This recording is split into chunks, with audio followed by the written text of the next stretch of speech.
The ashes of depravity.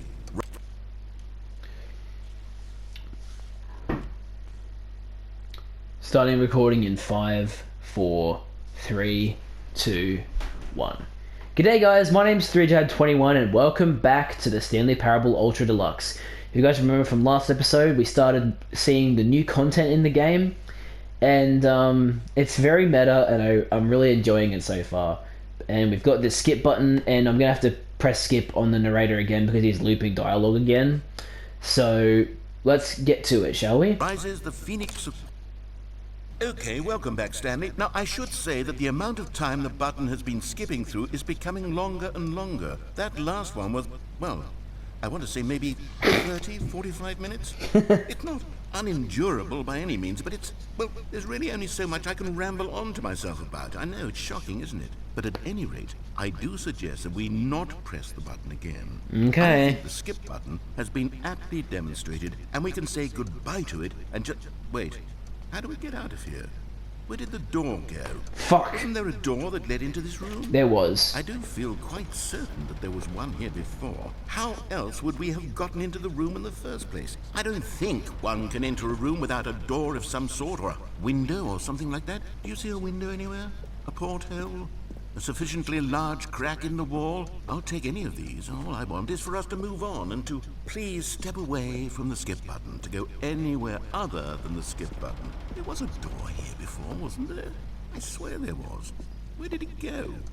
Can you maybe just ram your way through a wall? Is there any possibility that you could, say, slam your body into the wall until enough damage is done for you to be able to leave? Please, I'll take any option at all. I'm asking you to work with me here.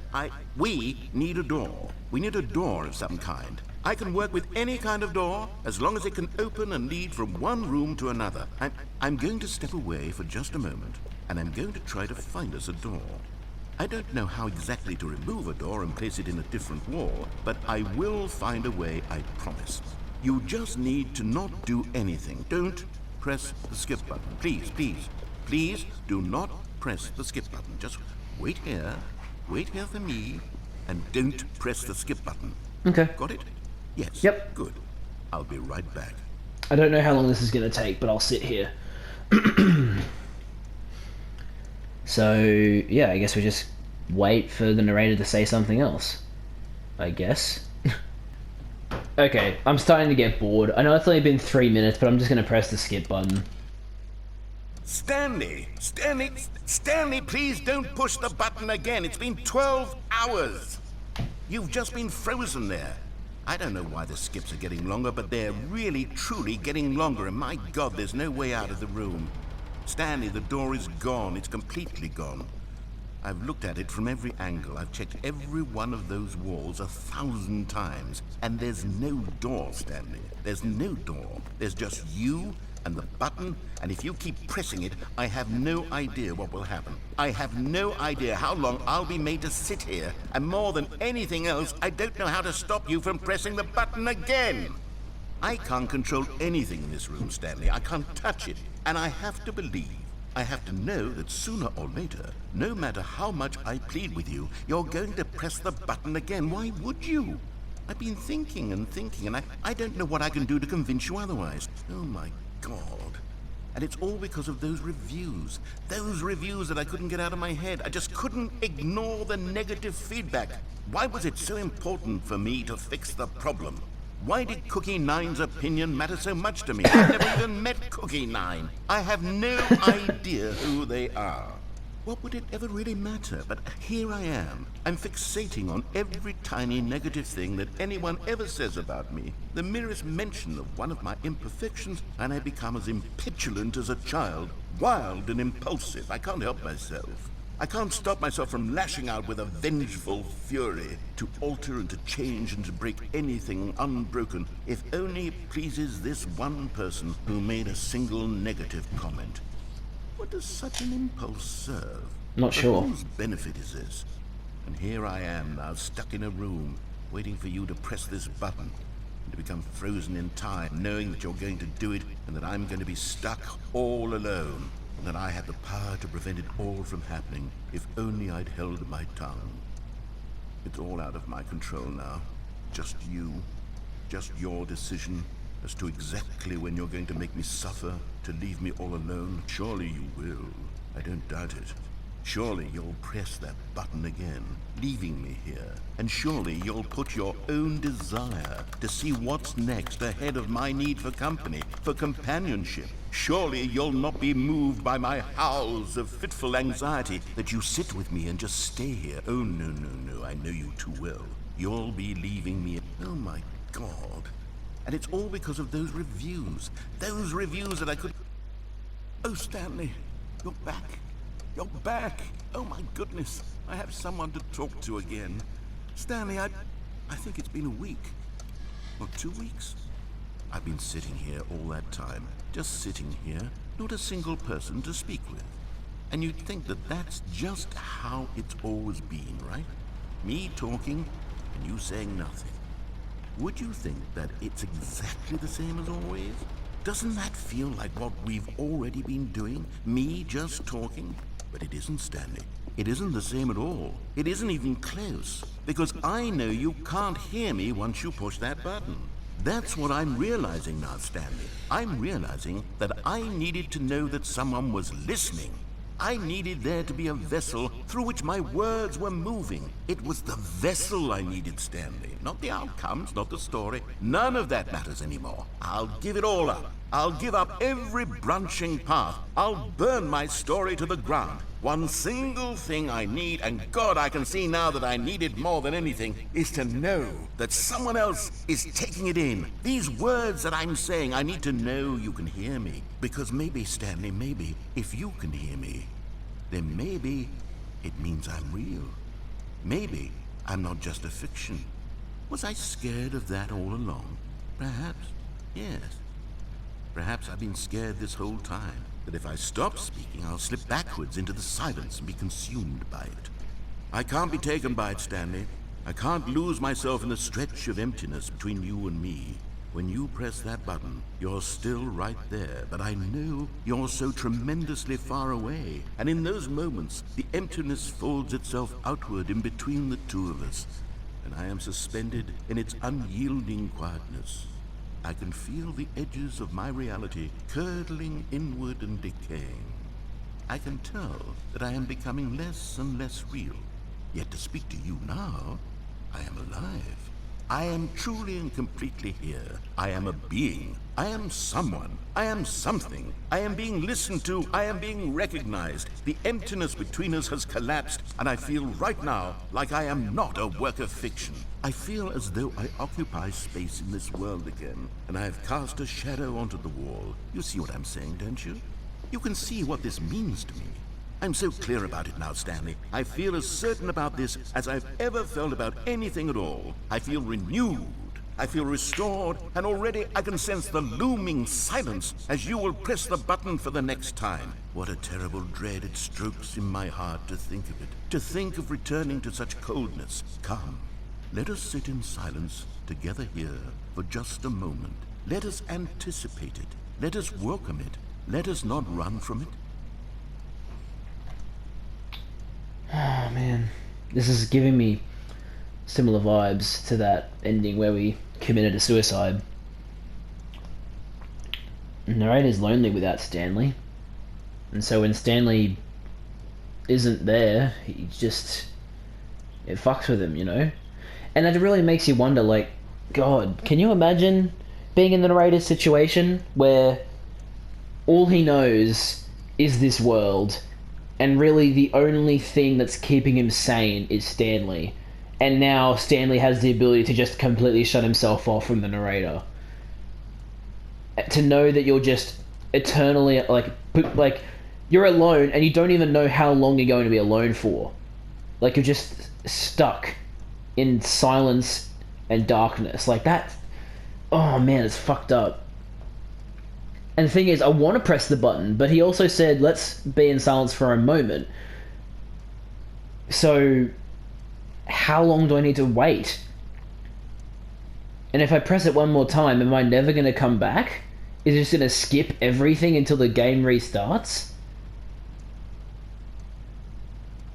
Because it's like, 1 week, 2 weeks, and this plant's dead, and somehow the clock is still ticking. I don't know how, but it's still ticking. Alright. I don't want to, but I'm going to press the button.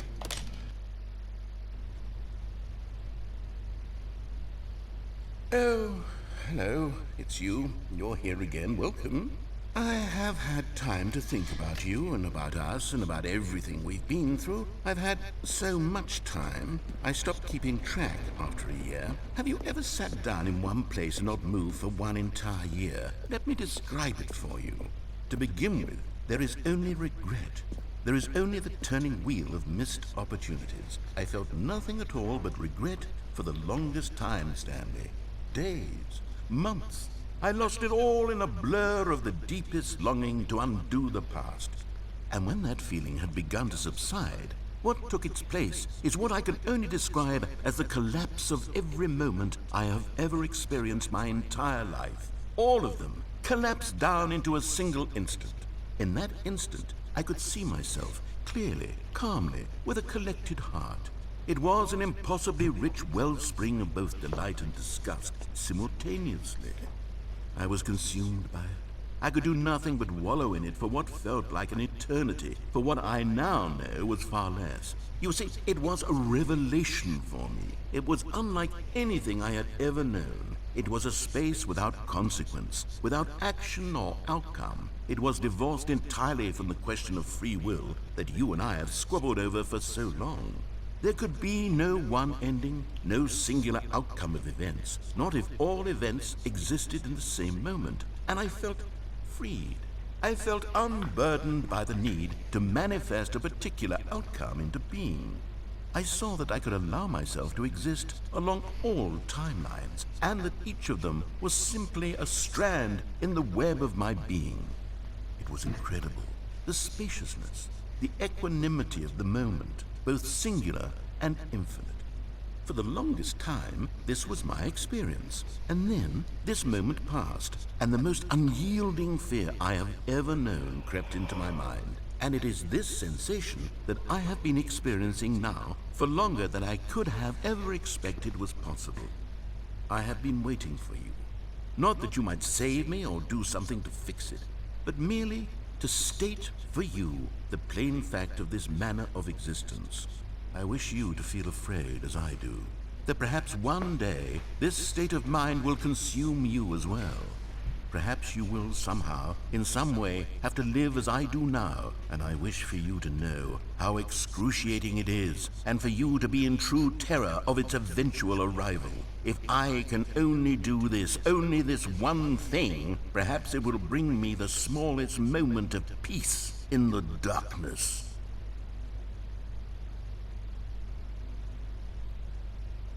Okay, that's it. I mean, I don't want to be, I don't want to be an asshole about it, but you shouldn't wish pain upon other people, even if you hate them. I understand that you're angry that I keep skipping you, but this is a video game. You don't see it that way, but I do. And that's why I'm going to push skip again.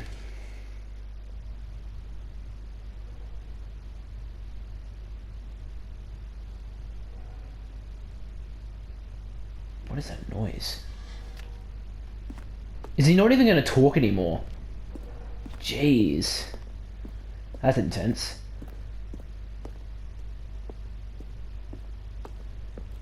Well, sure.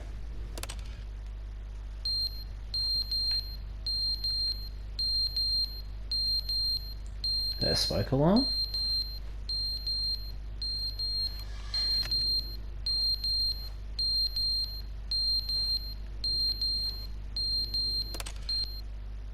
But they didn't understand the game was never meant to be funny. It was meant to have a point. It was meant to speak to the human condition. But where are the jokes? Where are the jokes? They bemoaned, they screamed, they gnashed their teeth and said, entertain us. it wasn't enough. They had to leave a pathetic little thumbs-down review and make all of their pitiful demands. But then, he's talking too much, they said. First, he didn't entertain us, now he won't shut up. It's the inconsistency, it's the lack of accountability, it's the unwillingness to examine with an uncompromising heart the words that they are speaking into the world. As though there were no consequences for a lack of cohesion in one's assessment of others. But of course, absolutely anyone can leave a review. So here's what we get. We get these demands that seek everything and are accountable to nothing. We get a world where someone will say, oh, there should be a skip button. You should be able to freeze Stanley in place while the narrator sits there forever and ever. We want all of this in the new Stanley parable. We demand it. And then, because it was said, because it was spoken, now it simply has to happen.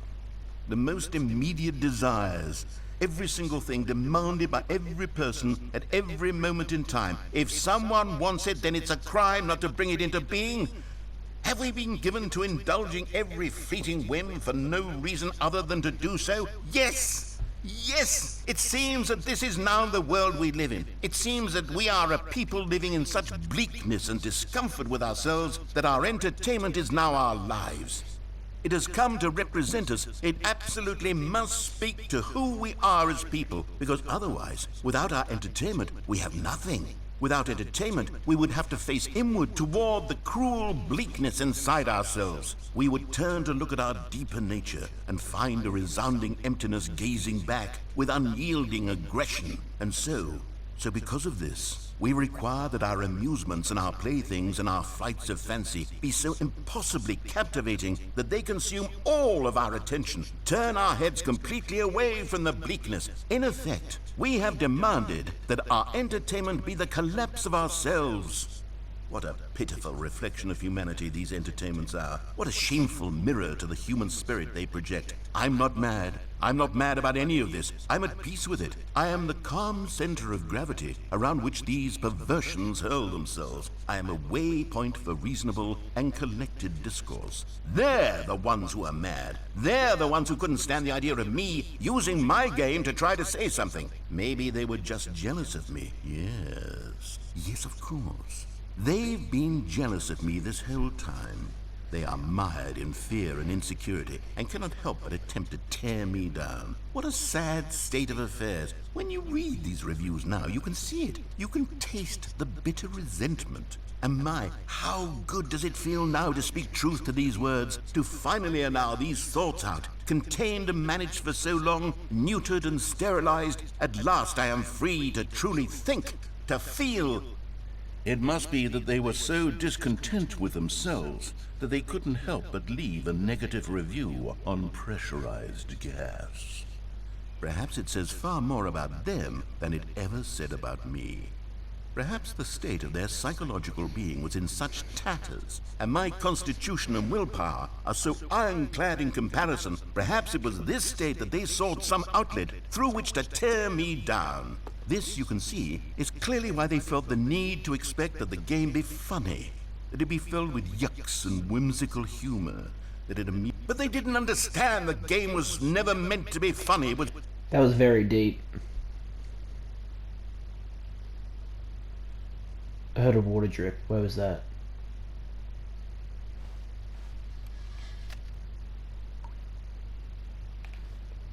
Where's that water drip?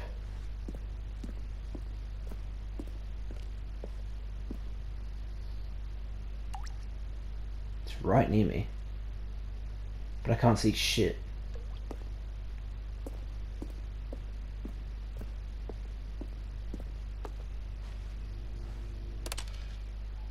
The end is never the end, is never the end, is never the end, is never the end, is never the end, is never the end, is never the end, is never the end, is never the end, is never the end, is never.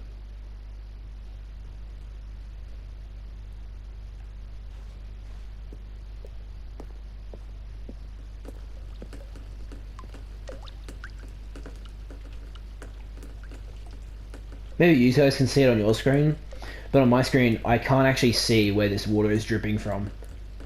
Oh wait, yes I can. Now I can see it. So it's about to break through soon.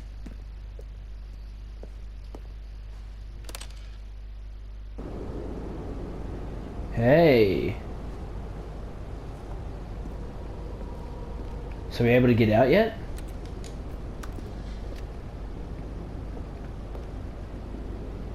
Ladder's been knocked over.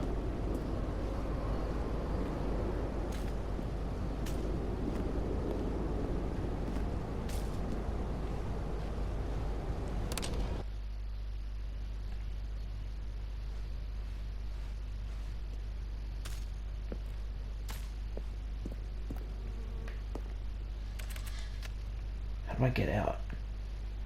Surely there's a way to get out, right?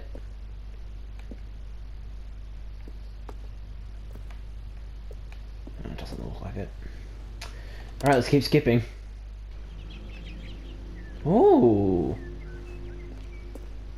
This is pretty. It's being reclaimed by nature.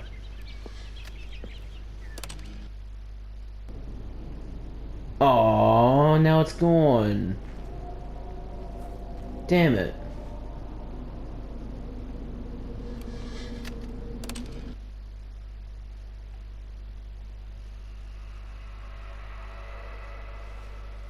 What the fuck? I don't know if I want to know what's going on out there. What the? Whoa.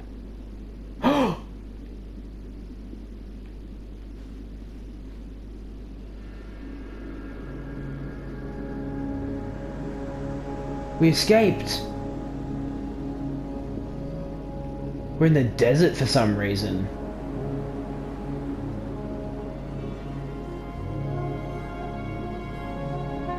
Whoa.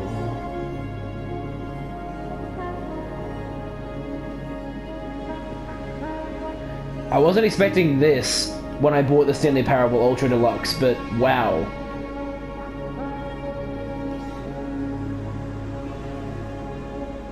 This is crazy.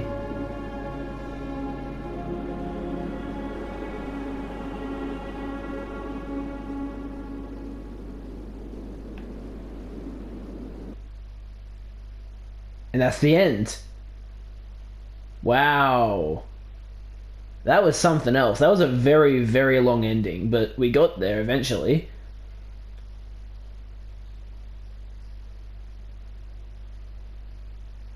Okay, so how does this play out now? Does it bring us back to the new office, or does it put us back in the old one?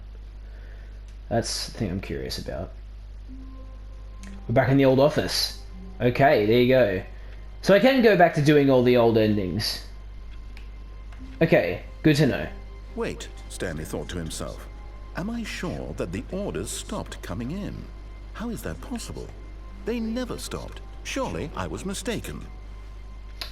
Okay, before we go about doing the endings on the right again, I'm going to try and get this ending involving this window. I can't remember exactly how you do it. I think it's...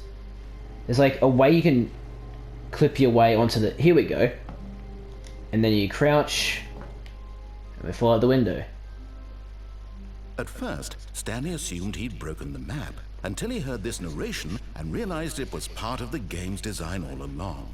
He then praised the game for its insightful and witty commentary into the nature of video game structure and its examination of structural narrative tropes.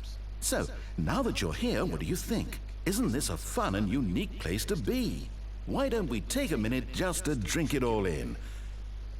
Okay, I'm over it now. What do you think? Are you sick of this gag yet? No. Ah, then in that case we'll continue. But now, here comes the real question. What do you think would have happened if you had told me that you wanted this to stop? Do you think it would have been particularly different? Would I have taken the same idea but rephrased it superficially to fit that answer? Perhaps you never would even have thought of it if I hadn't brought up the issue in the first place. Yeah. Oh, now think about it. Will it be worth it for you to restart and then come back here just to do the other option? Probably. Clearly, this whole gag takes some time.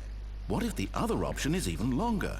How long will you spend in total just to have heard all the narration? Who knows? And this is rich. Perhaps you've just played the other option, and now you've come to see what happens in this one. So, what do you think? Which choice was the better one? Imagine if you had selected continue on your first playthrough, how tantalizing it would be not knowing what happens when you pick the other option. Indeed, you are one of the lucky ones. Though if the other option is really miserable to listen to, then perhaps you're not. In fact, I'm just going to say that no one who's listening to this is lucky. Oh man. Well now, I've built up the other options so much that I'm going to stop talking and leave you to your decision whether to come back here, continue with the game, or just sit in this spot forever and ever. Cheers. Okay. Let's do it again. And this time we'll say we are sick of the gag. Because I'm pretty sure a funnier thing happens when you say you're sick of the gag, if I remember correctly. But can you guys see why I love this game so much now? Like, there's no other game like it. Like, there's games that do this kind of humor. For example, Valve games like Portal and Half-Life. Or does Half-Life really do it? I don't know. I've never actually played Half-Life, don't judge me. But I know Portal has this, like, really nice sense of humor. All of his co-workers were gone. What could it mean? Stanley decided to go to the meeting room. Perhaps he had simply missed a memo. No matter how hard Stanley looked, he couldn't find a trace of his... At first, Stanley assumed he'd broken the map, until he heard this narration and realized it was part of the game's design all along. He then praised the game for its insightful and witty commentary into the nature of video game structure and its examination of structural narrative tropes.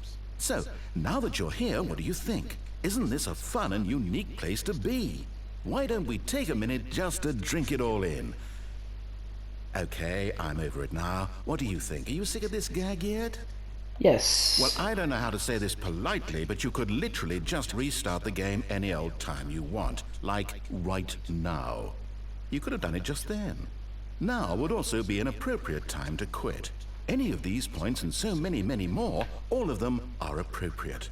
I'm enjoying what seems to be an internal conflict going on where you are literally unable to act on your own desires to restart the game. So, just to push the envelope, I'm going to try and make this as miserable as possible and see how long you can maintain. Here we go. There once was a man named Stanley, who people considered so manly. But the truth must be told, he was not very old and was quite particularly gangly.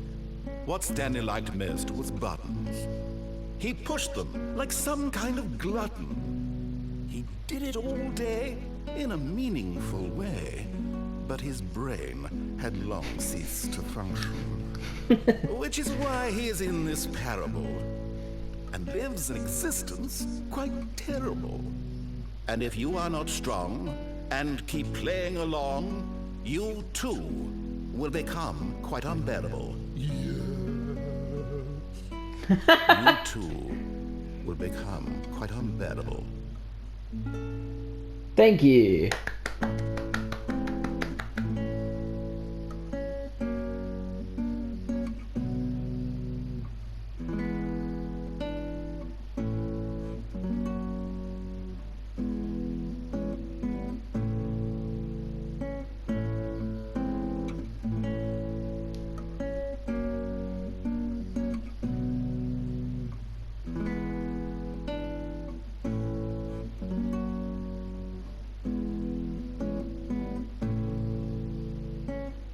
Going to make this as miserable for you as possible. Also, the narrator starts playing a lovely tune that loops. I love it.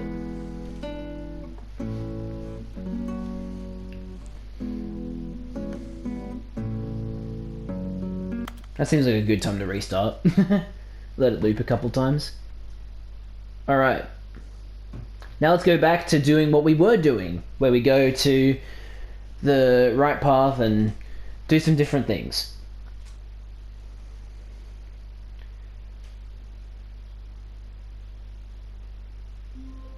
Alrighty. All of his co-workers Were gone. What could it mean? Stanley decided to go to the meeting room. Perhaps he had simply missed a memo. The new content door. New content? Yeah, nah, I'm not falling for that. If there is new content, I will do it later. When Stanley came to a set of 2 open doors, he entered the door on his left. Nope. This was not the correct way to the meeting room, and Stanley knew it perfectly well. Perhaps he wanted to stop by the employee lounge first, just to admire it. The lounge was sublime, a work of art. But eager to get back to business, Stanley took the first open door on his left. No, I don't know what you're talking about, narrator. There isn't an open door on the left. Stanley was so bad at following directions, it's incredible he wasn't fired years ago. Look, Stanley, I think perhaps we've gotten off on the wrong foot here. I'm not your enemy, really, I'm not. I realize that investing your trust in someone else can be difficult, but the fact is that the story has been about nothing but you all this time. There's someone you've been neglecting, Stanley. Someone you've forgotten about. Please, stop trying to make every decision by yourself. Now, I'm not asking for me, I'm asking for her. This is it, Stanley. Your chance to redeem yourself. To put your work aside, to let her back into your life. She's been waiting. That's I her, somehow Stanley. walked past that. You need to be the one to do this, to reach out to her. If you can truly place your faith in another, then pick up the phone.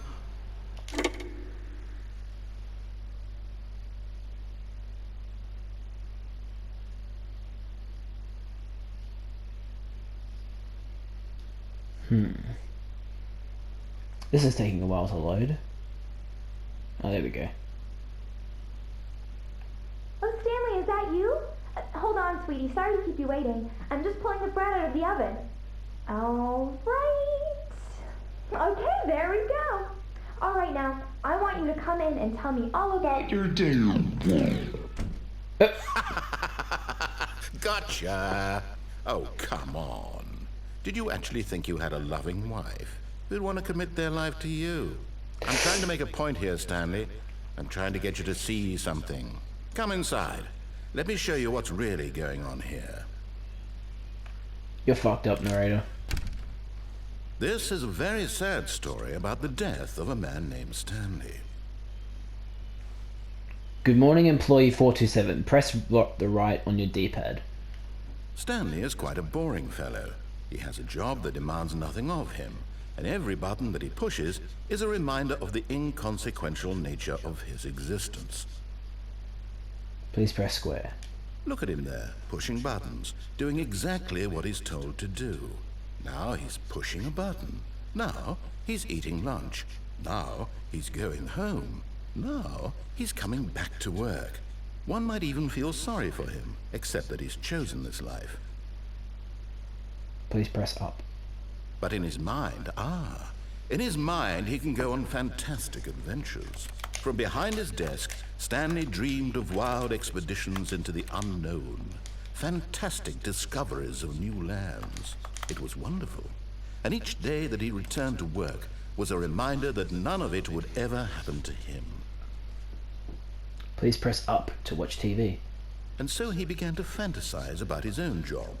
First, he imagined that one day while at work, he stepped up from his desk to realize that all of his co-workers, his boss, everyone in the building had suddenly vanished off the face of the earth. The thought excited him terribly. Spend time with the boys. So he went further. He imagined that he came to 2 open doors and that he could go through either. At last, choice. It barely even mattered what lay behind each door. The mere thought that his decisions would mean something was almost too wonderful to behold. Please press X to prepare dinner. As he wandered through this fantasy world, he began to fill it with many possible paths and destinations. Down one path lay an enormous round room with monitors and mind controls. And down another was a yellow line that weaved in many directions. And down another was a game with a baby. And he called it the Stanley Parable. It was such a wonderful fantasy, and so in his head he relived it again, and then again, and again, over and over, wishing beyond hope that it would never end. that he might always feel this free. Surely there's an answer down some new path, mustn't there be? Perhaps if he played just one more time. Oh boy. But there is no answer. How could there possibly be? In reality, all he's doing is pushing the same buttons he always has. Nothing has changed. The longer he spends here, the more invested he gets. The more he forgets which life is the real one. Please press right to go to sleep. And I'm trying to tell him this. That in this world he can never be anything but an observer. That as long as he remains here, he's slowly killing himself. But he won't listen to me. He won't stop. Here, watch this. Stanley, the next time the screen asks you to push a button, do not do it. You see? Can he just not hear me? How can I tell him in a way that he'll understand that every second he remains here, he's electing to kill himself? How can I get him to see what I see? How can I make him look at himself? I suppose I can't, not in the way I want him to. But I don't make the rules. I simply play to my intended purpose, the same as Stanley. We're not so different, I suppose. I'll try once more to convey all this to him. I'm compelled to. I must. Perhaps, well, maybe this time he'll see. Maybe this time. And I tried again, and Stanley pushed a button.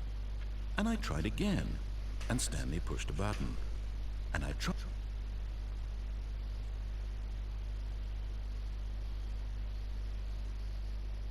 Yep, that's an ending. That's a bit depressing. Ugh.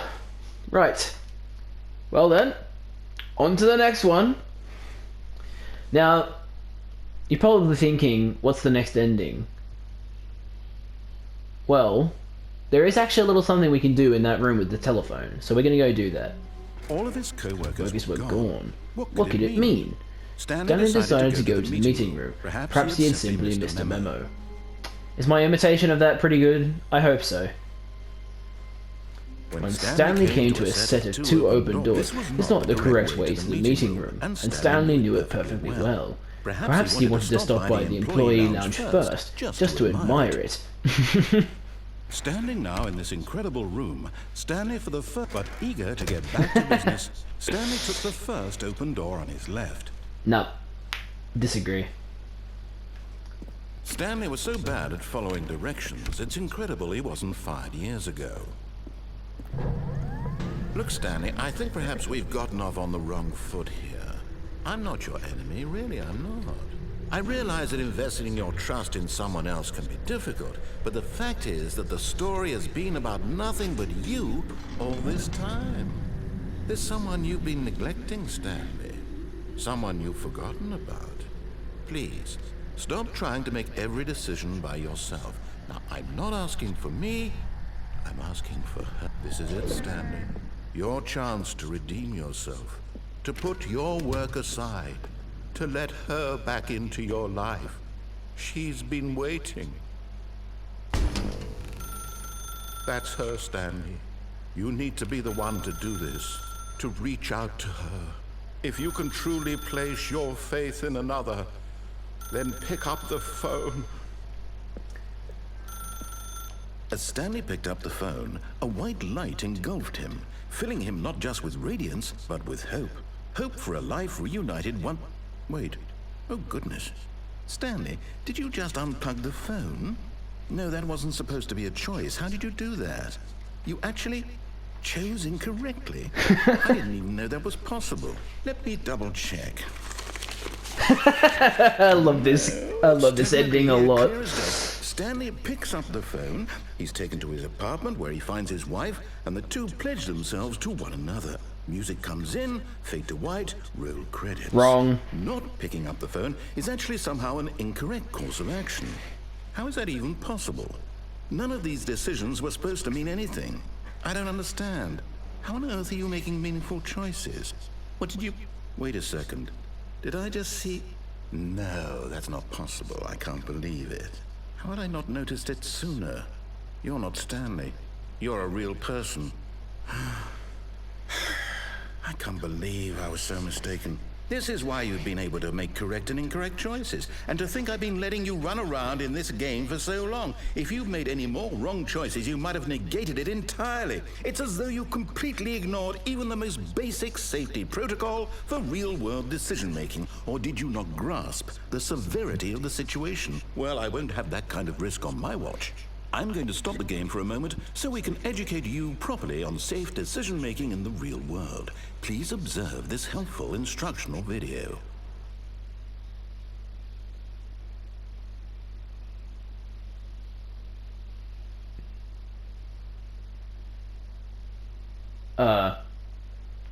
Is it gonna play?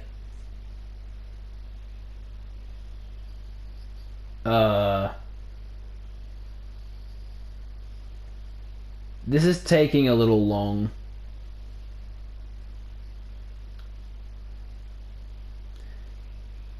Okay, I think the game has crashed. Hold on, I'll be back. Do I seriously have to enter the current time again? It's 10:49.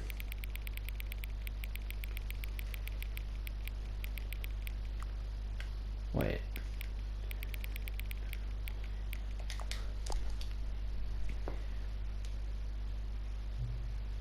Hang on.